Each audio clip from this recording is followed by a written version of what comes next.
नमस्कार। दिन भर की हर खबर से आपको करने खबरदार में हूं श्वेता सिंह। इस वक्त केरल का एक कथित लव जिहाद केस बहुत चर्चा में है। इस केस के बारे में आपको भी खबर मिली होगी, जो केस सुप्रीम कोर्ट तक पहुंच चुका है।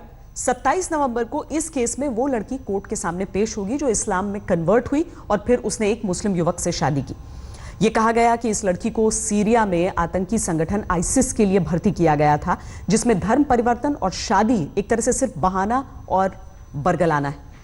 देश में आतंकवाद से जुड़े मामलों की जांच करने वाली एजेंसी एनआईए का कहना है कि इन सब के पीछे एक सुनियोजित सिस्टम काम कर रहा है और इस सिस्टम को चलाने वाले लोग समाज में कट्टरपंथी सोच भर रहे हैं, जिनसे जिहादी और आतंकवादी बनते हैं। एनआईए के अनुसार ऐसे 89 केस उनके सामने आए हैं, जिसमें सुनियोजित धर्म परिवर्तन से लेकर सुनियोजित तरीके से आईसिस के लिए भर्ती करने और उन्हें सीरिया अफगानिस्तान में भेजने के केस हैं। इसीलिए बात किसी मामले को लेकर सिर्फ धर्म परिवर्तन और शादी की नहीं है, बात उस सुनियोजित तंत्र और उस साजिश की है जो भारत में जिहाद की सीक्रेट फैक्ट्री चला रहे हैं। ये पूरे देश के लिए बहुत चिंता की बात है और इसीलिए आज हम ऐसे लोगों और उस तंत्र पर सबसे बड़ी चोट करने वाला खुलासा करेंगे जो भारत को बगदादी की क्रूर प्रयोगशाला बनाने के सीक्रेट एजेंडे के साथ काम कर रहे हैं। ये लोग कौन हैं, ये कैसे काम करते हैं, इनकी सोच क्या है? आज खबरदार स्पेशल में आज तक की स्पेशल इन्वेस्टिगेशन टीम का सबसे बड़ा खुलासा।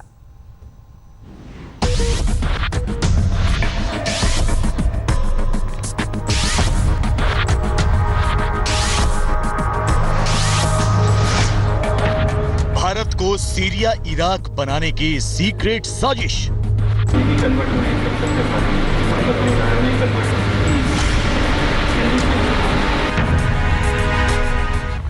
Islamic State. It's a final goal. पहली बार कैमरे पर भारत में जिहाद फैक्ट्री के मैनेजर, जो भारत में बगदादी का झंडा फहराना चाहते हैं।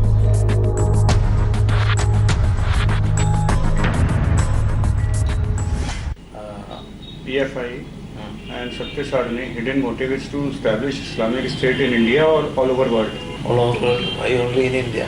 यहाँ उनका कन्वर्जन, क्योंकि यही हमारा मोटिव है, यही हम भी चाहते हैं ज़्यादा से ज़्यादा। जो सीक्रेट तरीके से धर्म परिवर्तन की फैक्ट्री चलाते हैं। हमारा जो इंस्टीट्यूट है सत्य सारनी 5 साल से 5 साल 10 साल से 5000 पीपल इस्लामिक 5000 हिंदू सारे हिंदू ईसाई सब। जी।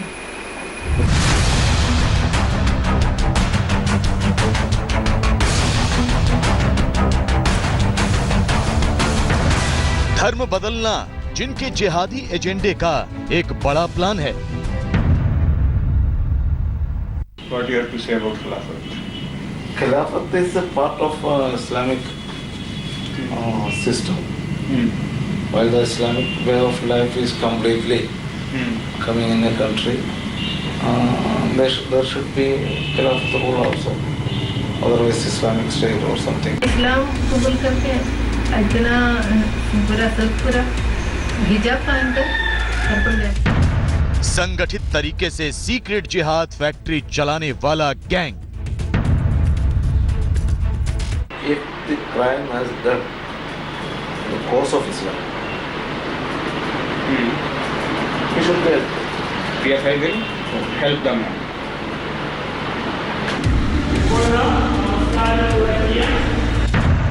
लव जिहाद की बहस में अब तक का सबसे बड़ा खुलासा।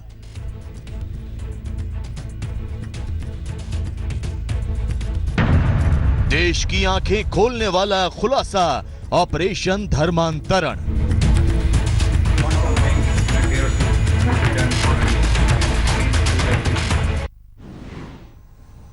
अब तक ये बातें सिर्फ कहीं सुनी जाती थीं कि केरल को जिहादी विचारधारा की नई प्रयोगशाला बना लिया गया है, जिसमें एक तरफ जिहादी एजेंडा है तो दूसरी तरफ धर्म परिवर्तन का एजेंडा।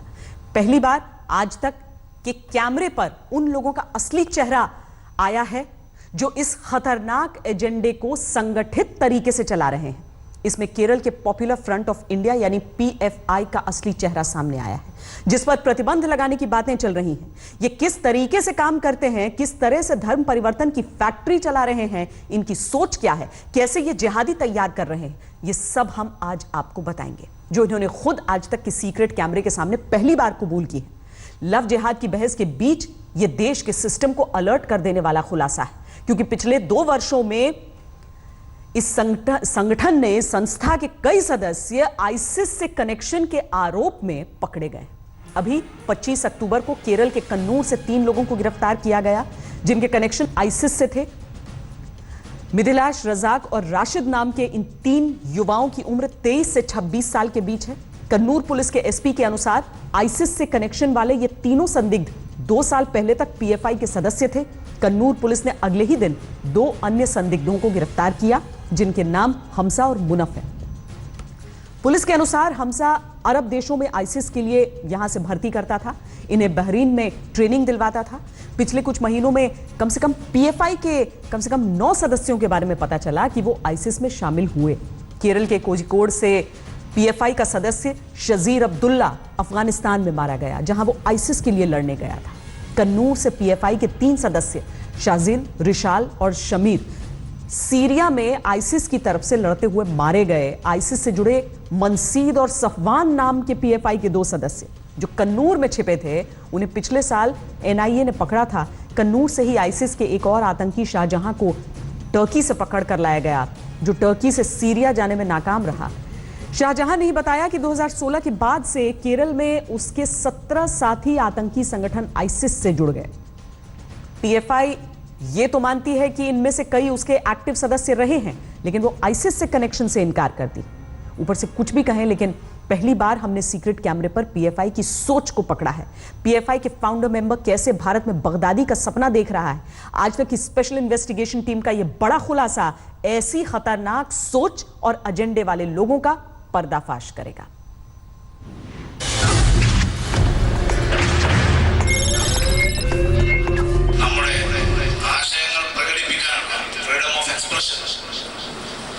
നമ്മുടെ സ്വന്തം വിശ്വാസമനുസരിച്ച് ജീവിക്കുവാനുള്ള 200 വർഷക്കാലം സൂര്യൻ അസ്തമിക്കാത്ത സാമ്രാജ്യത്തോട് പൊരുതി.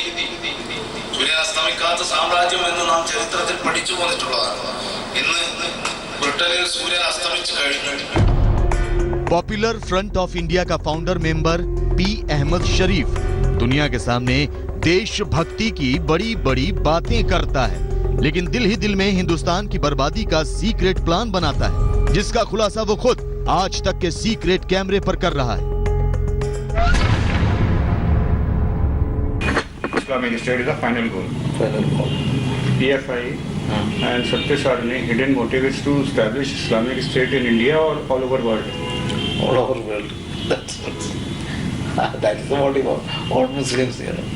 All over world. All over world. Why only in India? After making India an Islamic state, and then we go to other states. Hindustan को सीरिया और इराक की तरह इस्लामिक स्टेट बनाने के सीक्रेट मंसूबों का खुलासा करने वाला ये शख्स पॉपुलर फ्रंट ऑफ इंडिया का फाउंडर मेंबर है। पीएफआई के मुखपत्र तेजस का मौजूदा मैनेजिंग एडिटर भी है। 2002 से 2007 तक खाड़ी देशों में पीएफआई का प्रेसिडेंट भी रह चुका है और धर्म परिवर्तन के आरोपों में घिरी पीएफआई की संस्था सत्य सारिणी का ट्रस्टी भी है।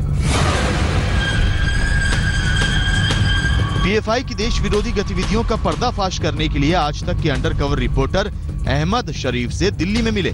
हमने अहमद शरीफ से पीएफआई को आर्थिक मदद देने का लालच दिया और उससे पूछा कि हिंदुस्तान को इस्लामिक स्टेट बनाने के मिशन पर खर्च करने के लिए पीएफआई के पास पैसा कहां से आता है, तो अहमद शरीफ ने पीएफआई के पॉपुलर हवाला चैनल का खुलासा कर दिया। There may be many people like this. Who want to donate but secretly, not in the open. Such people will not send their money through bank. Both are there. Sometimes one also working in that case. Sometimes cash bring through Hawala also. They are getting PFI getting money through Hawala also. Ahmad शरीफ ने आज तक के खुफिया कैमरे पर कबूल किया कि उसने खुद एक बार खाड़ी देशों से 10 लाख रुपए का चंदा हवाला के जरिए पीएफआई को भेजा था। I think 5 or 6 years ago. No. You raised fund for the PFI in Middle East. Yeah. How much fund you raised at that time? At that time, 10 lakhs or something. 10 lakhs. And how you send it? Through Hawala.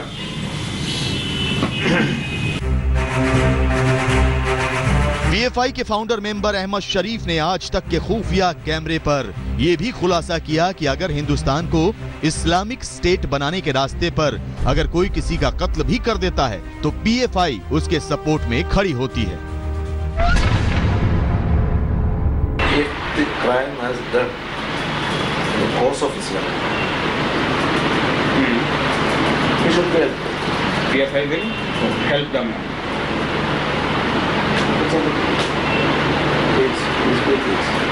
But if the murder has been done for the sake of Islam, murder has been committed for the sake of Islam, then PFI will help the murderer. So what help they will going to provide? I don't know what help them is needed. What will be given? Mainly legal help will be given. So you are saying they will defend the murderer in the court of law.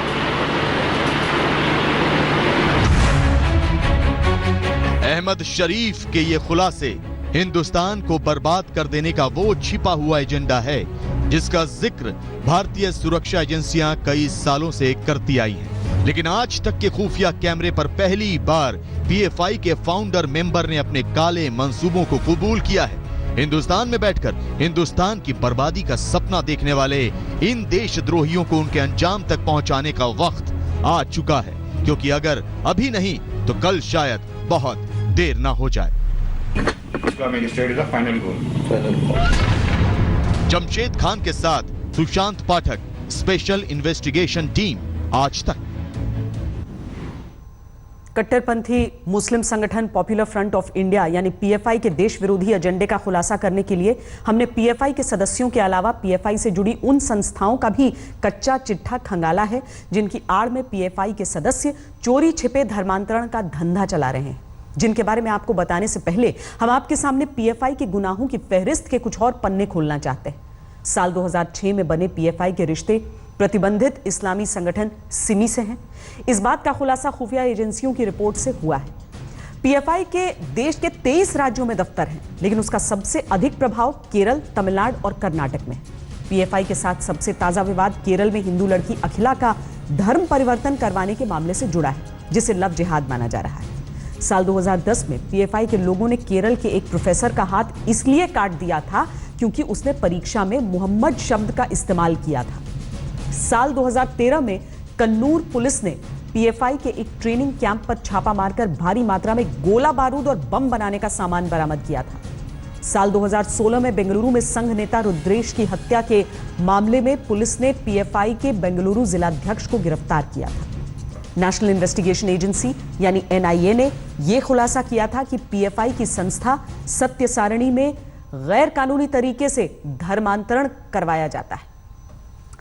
Operation धर्मांतरण में PFI की पोल खोलने के बाद हमारा अगला target PFI की वो सत्य सारणी संस्था थी जहां धर्मांतरण के खेल का पर्दाफाश करने के लिए आज तक की टीम केरल पहुंची। केरल की एक 24 साल की हिंदू लड़की जो मेडिकल की पढ़ाई कर रही थी, अपने परिवार को छोड़कर अचानक सत्य सारणी की उस संस्था में चली जाती है जो सत्य सारणी इस्लामिक शिक्षा के नाम पर पॉपुलर फ्रंट ऑफ इंडिया चलाता है। यहां पर वो एएस ज़ैनबा के संपर्क में आती है जो बाद में उसकी गार्जियन बन गई और 1 साल के अंदर ही उस हिंदू लड़की का धर्म परिवर्तन हो गया। उसकी मुस्लिम लड़के से शादी करवाई गई और इस सब के केंद्र में वो ज़ैनबा थी जो केरल की इस लड़की के केस में सबसे अधिक चर्चा में है। ज़ैनबा पॉपुलर फ्रंट ऑफ इंडिया के महिला संगठन की प्रमुख है और ये कन्वर्जन क्वीन के नाम से कुख्यात है। जैनबा कैमरे के सामने तो ये कहती है कि वो धर्म परिवर्तन जैसे काम नहीं करती बल्कि इस्लामिक शिक्षा देती है, लेकिन जब कैमरा हटता है और सीक्रेट कैमरा ऑन होता है तो जैनबा धर्म परिवर्तन की फैक्ट्री की मैनेजर साफ साफ दिखती है। खुद जैनबा का कबूलनामा आज तक के सीक्रेट कैमरे ने रिकॉर्ड किया है।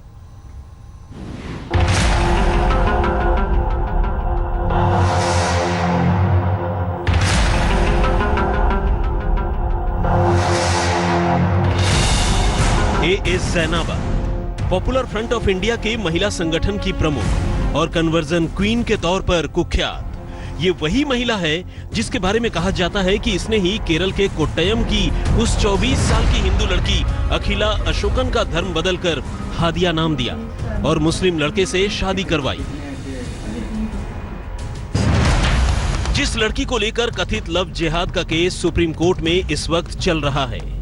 जैनाबा केरल के मल्लपुरम में उस सत्य सरणी संस्था की ट्रस्टी है जिस संस्था को पॉपुलर फ्रंट ऑफ इंडिया चलाती है और जहां पर अखिला अशोकन को हादिया बनाया गया और जैनाबा उसकी गार्जियन बनी। जैनाबा कैसे धर्म परिवर्तन की फैक्ट्री की मैनेजर है ये खुद उसने आज तक के सीक्रेट कैमरे पर कबूला है।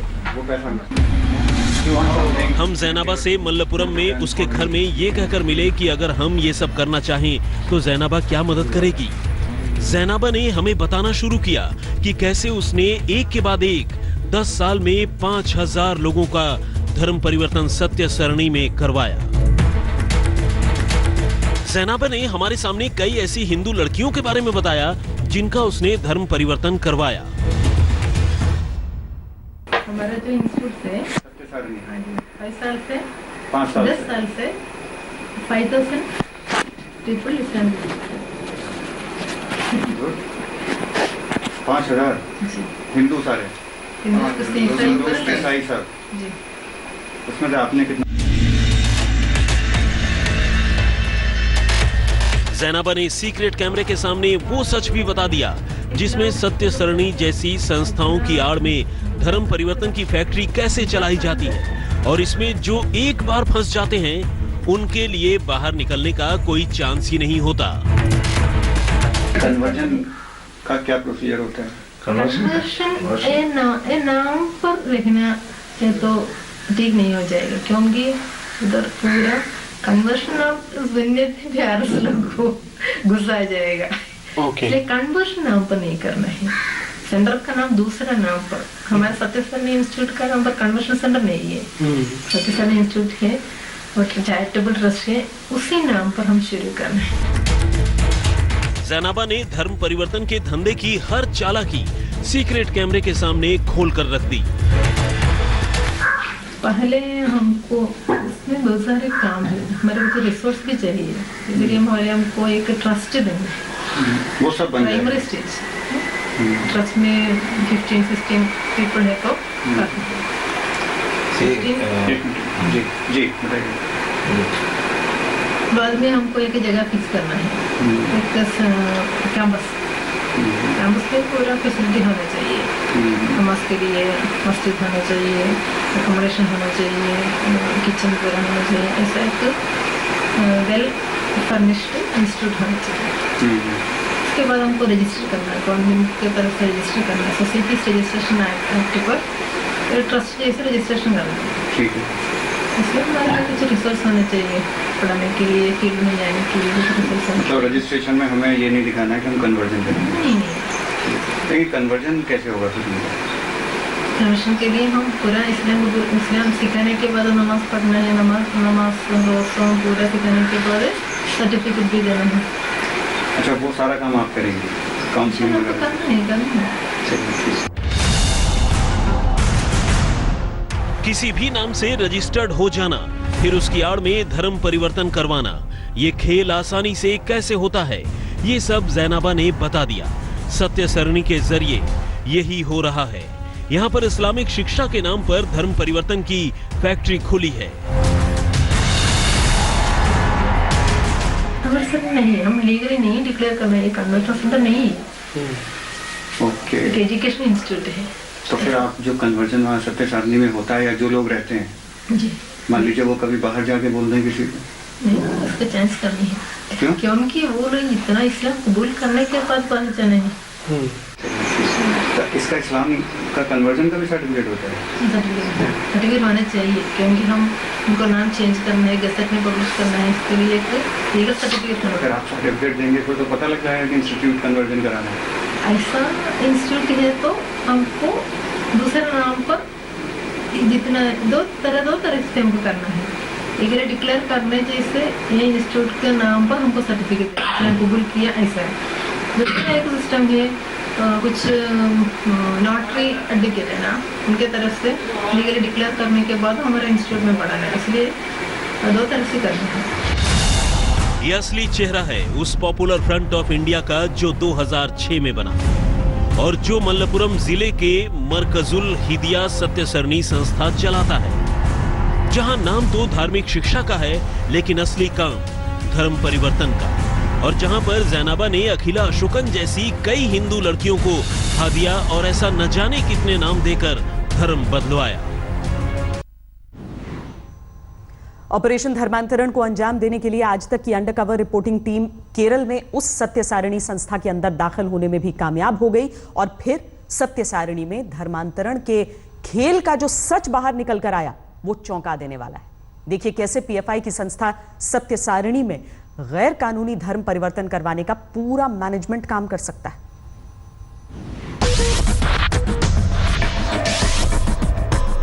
Islamic state It's a final goal. 10 साल से 5000 people Islam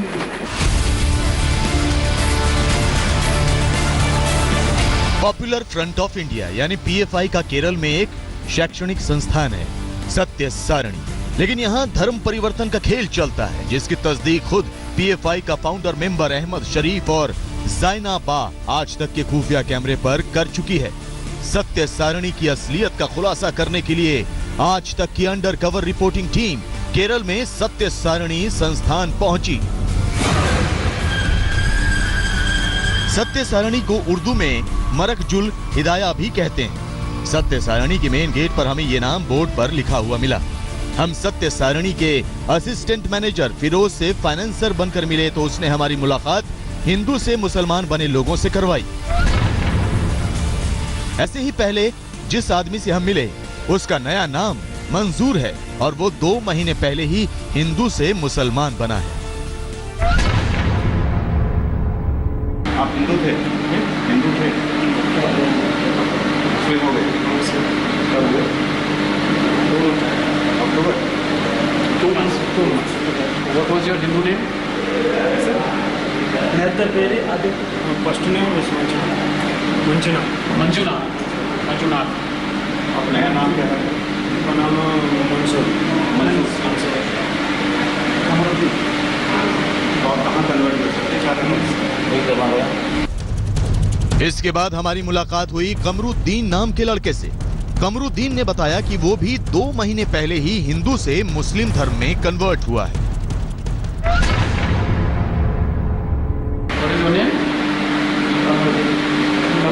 Kamruddin. And the previous one? Biju.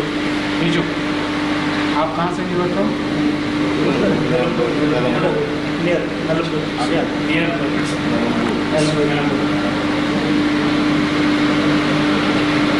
आप कब कन्वर्ट हुए? Language model. Which year you got converted?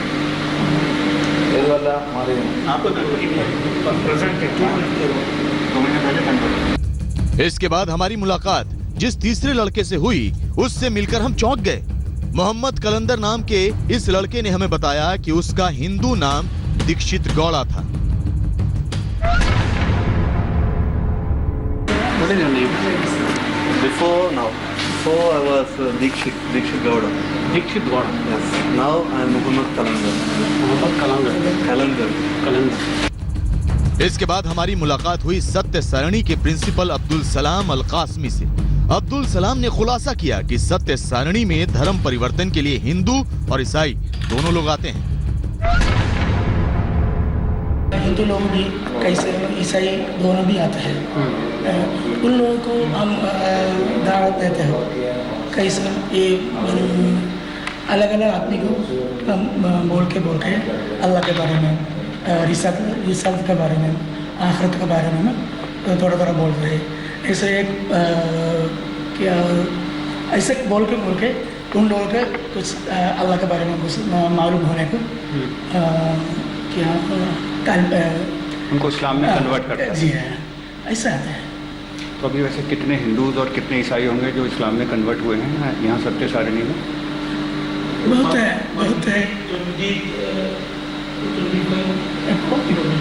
अभी और अभी कितने होंगे? 25 आदमी हैं। 25 हिंदू हैं। ये 25 है, दोनों भी 50 हैं। अभी बचा है। उसमें हिंदू ईसाई दोनों हैं जो इस्लाम में कन्वर्ट हुए। अब्दुल सलाम ने बताया कि जो लोग भी सत्य सारणी में कन्वर्ट होकर इस्लाम कबूल करते हैं उन सभी लोगों को वो नौकरी, मेडिकल और सिक्योरिटी जैसी सुविधाएं देता है। यानी धर्म परिवर्तन जो है वो अधिकार के तौर पर कम और षड्यंत्र के तौर पर अधिक इस्तेमाल किया जा रहा है। रुक रहे एक ब्रेक के लिए। ब्रेक के बाद वर्ल्ड बैंक के वो आंकड़े जो भारत के लिए अच्छी खबर लेकर आए। आप रहिए खबरदार। लेटेस्ट खबरों के लिए यूं ही देखते रहिए आज तक और इस वीडियो के पसंद आने पर लाइक, शेयर एंड सब्सक्राइब करना ना भूलें।